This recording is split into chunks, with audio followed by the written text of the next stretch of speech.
So we just received an interesting report on former Denver Broncos cornerback Ronald Darby. Darby was released by the Broncos with a failed physical designation back in March in a move that was also really designed to clear salary cap space. Darby tore his ACL in Week 5 against the Indianapolis Colts last year, and it really was a shame because he was having a really strong season last year before his injury. Darby was a key contributor in the Broncos secondary throughout those first 5 weeks, and he had some really strong performances, especially in the game against the San Francisco 49ers that I can remember off the top of my head. However, it appears that there is some good news with Ronald Darby, as it was announced today by Ian Rappaport that he is progressing really well in his rehab and actually has a workout scheduled with the Houston Texans. Although Darby may fit in pretty well in Houston, I also feel like should he choose to not sign there, the Denver Broncos could be a strong candidate to bring Ronald Darby back. As I alluded to earlier, prior to his injury last season, Darby was having one of the stronger seasons of his career. Both the stats and the film will back that up. And I really feel like Ronald Darby could insert here in Denver, and at best, provide starter-level play on the boundary alongside Pat Surtain, or at worst, be a really strong backup to either Damari Mathis or Riley Moss. So if we come over here to Sports Info Solutions and look at the raw stats of Ronald Darby, he's going to be entering his age 29 season. Although he has dealt with quite a bit of injuries throughout his career, that still is really good because he's on the right side of 30. Darby was initially drafted in the second round back in 2015 by the Buffalo Bills out of Florida State. He played 2 seasons there before getting traded to the Philadelphia Eagles, where he won a Super Bowl in 2017 and then spent 2 seasons after that there. Unfortunately, during his time in Philadelphia, he really struggled with injuries. He only played in 8 games during the Eagles' Super Bowl run, 9 games the following year where he tore his ACL in 2018. That was the first time he tore it.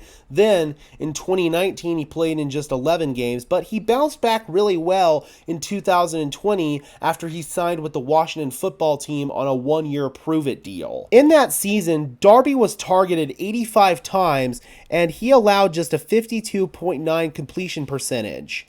He also had a really astounding 17 PBUs, which was one lower of his career high in his rookie year in 2015 with the Bills with 18. Darby parlayed that really strong year in Washington into a 3-year, $30 million contract with the Denver Broncos in the 2021 offseason. Unfortunately, much like the rest of his career save for that one season in Washington, Darby had concerns with injuries. In 2021, he suffered an injury in Week 1 and ended up missing 6 games because of it. After coming back from that injury, though, he did have a pretty strong year in 2021, although it wasn't quite as good as his previous year in Washington. He allowed a 59.4% completion percentage on 64 targets, so that's not too great considering that's the second highest completion percentage he's allowed in his career, but he still only allowed 7.5 yards per target, which is really solid. He did allow 3 touchdowns and did have 6 PBUs, so he was solid in 2021 under Vic Fangio, but he certainly wasn't the player that he was in Washington, and I don't feel like he quite lived up in year 1 in Denver to that contract. Year 2 is where things were looking like they were going to change for Darby, though. In those 5 games that he played, he allowed just a 53.3% completion percentage under Ejiro Evero, which was one of the better stats of his career, and this is the number that I really found astonishing. He only allowed 4.5 yards per target, so Ronald Darby was on pace for a really strong 2022 campaign. Then he ended up getting injured on the sideline on the boundary against the Indianapolis Colts in Week 5. It was a really crappy injury for him, and again, injuries have been a really common theme for Ronald Darby throughout his career. He is a speed-predicated corner. He's one of the fastest corners in the NFL, and he can keep up with track star wide receivers, even of the Tyreek Hill caliber, just in terms of raw speed. But What comes with that is injuries, and that is something that we have seen throughout Ronald Darby's career, especially his 2 years in Denver. That said, though, I do feel like Ronald Darby as a backup player could be really, really dependable for the Broncos in the event that Damari Mathis and Riley Moss are not really performing at the level that they need to perform, or, knock on wood, they get injured. Now, for those of you who PFF grades are your flavor, in 2021, Darby certainly did not have a great year in terms of raw PFF grade. He had a 61.1, the 69th rated corner in the NFL, coming off of the 28th rated corner season in 2020 in Washington. But in 2021, he was going to have one of the stronger seasons of his career, 71.1. That would have been the third or fourth strongest season of his career. And unfortunately, Darby ended up getting injured 5 games into it.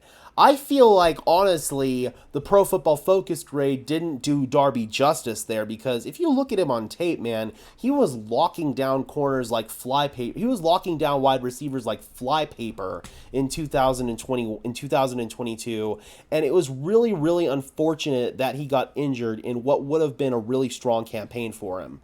So if we come over here, Broncos country, and look at the Denver Broncos depth chart at boundary corner, now that's not including nickel, that's not including slot guys here, this is just outside boundary corners behind Pat Surtain.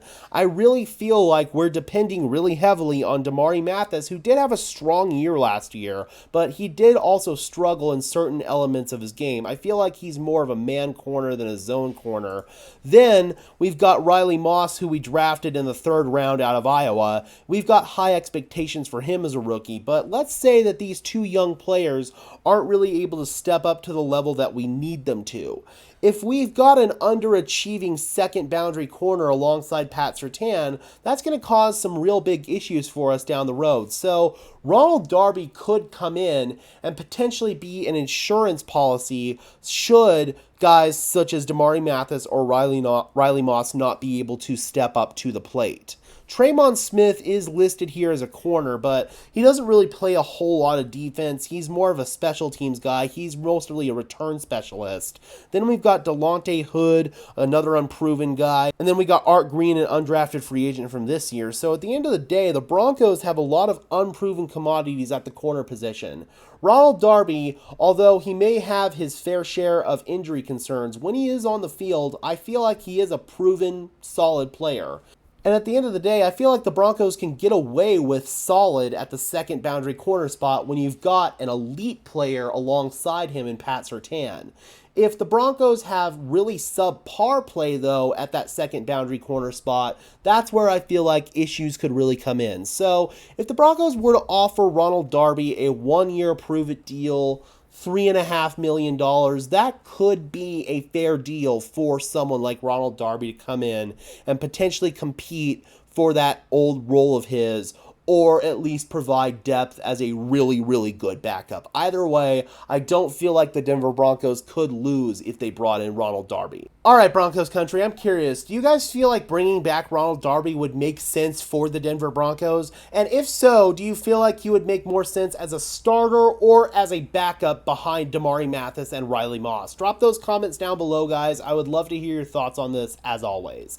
Be sure to leave a like on this video, as well as subscribe and ring the bell so these videos appear in your notification feed. I would really appreciate it, guys. Those are 2 free and easy ways to show your support. It helps tell YouTube's algorithm to push us out and helps us get seen by more and more members of Broncos country just like you and me.